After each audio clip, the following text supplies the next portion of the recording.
রাস্তাঘাট ভাঙ্গা ভাঙ্গা হমান করে রয়েছে এইগুলো দিয়ে বলেন যে বালু মাটি উড়া ধরে গেছে। আমি এদিক দিয়ে আইতেছি ইমন বালু ধুল বালু ওই দিন বাবুটি রোজা রাখছে ধুল বালুর মধ্যে আমরা আইতেছি। তারপরে মনে করেন যে আমি হেঁচে গেছি ইমন ভাই ধুল বালু দিতেছে আমার সাথে ধমক শুরু করছে।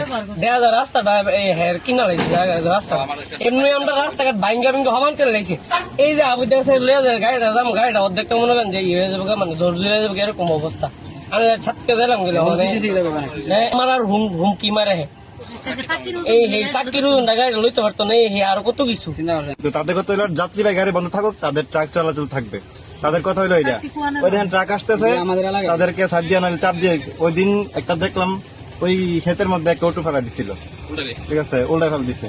তো ওনারা ডাকতেছে শুনে না, পরে 5 জন নিয়ে খবর দিছে, তারা কোনো রেসপন্স করে নাই। ব্রিজের রাস্তা নাকি মাটির রাস্তা বুঝাইতেছেন আপনি দেখেন রাস্তার কি বেহাল দশা। রাস্তার মধ্যে 3 ইঞ্চি বালু বেশি অনেক বেশি গাতা গুতা হয়ে গেছে, রাস্তাঘাট ভেঙে গেছে এরকম চালাইলে হতে টিপে একটা বিয়ারিং করে লাগান লাগে। যে অবস্থা প্যাসেঞ্জারের কোমর কোমর ভাঙিয়া জায়গা অনেক কষ্ট একটা লোক নাই যে একটা অবস্থা আমরা রাস্তাঘাটে বাড়িতে পারি না, স্কুলের ছাত্রছাত্রী যাইতে পারে না এই রাস্তার জন্য।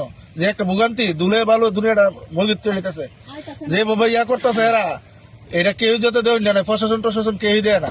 রাস্তাটা গ্রামের পূর্বর দিকে রাখি তো এটাতে কর্নাল বাজার থেকে 8-10টা গ্রাম যাতায়াত করে। আর এটা হচ্ছে আমাদের গ্রাম হচ্ছে কুসুমবাড়ি থেকে হাওড়া নদীর পাড়ের যত বালু আছে মাটি আছে এগুলি দিয়ে বিজনেস হইতেছে।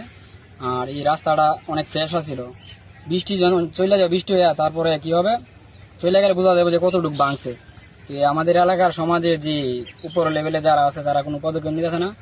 এর আগে সরকারি কর্মকর্তারা আসছে, এরা আইসা চাবি চুবি নিয়ে গেছে, দ্বিতীয়বার এরা আর কিছু করে নাই। এই রাস্তাটা পুরোপুরি একদম ভালো ছিল, ঠিক আছে, 1 বছর আগে ভালো ছিল। এখন এরা মাটি কেটা রাস্তার মধ্যে প্রায় আধা বালু জমে গেছে।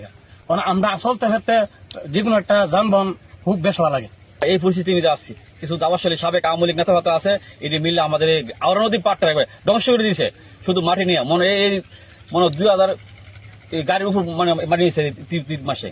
এই অবস্থা করতেছে আমরা, কিন্তু আমরা কি কথা বলে না। দিন আসছে পরে ওরা মনে হয় ফোন দিয়ে আসে, নাইলে কিভাবে ওরা জানে গাড়ি বন্ধ থাকে, মানে ওরা আসে গাড়ি সবকিছু মানে সরাই ফেলে। তো অবশ্যই তারা ফোন দিয়ে আসে, আইসা কি করে কিছুক্ষণ 10 মিনিট 15 মিনিট দাঁড়ায় থাকে, তারপর চলে যায়। এইগুলোই ভাই ধুলাবালি যে বাড়ি করে যা পানি ফুনি দেয় না এরা, এই সমস্যা, আর কোনো সমস্যা নেই। রাস্তাঘাটও একটু ভাঙ্গাচোরা হইতেছে, এই অবস্থা।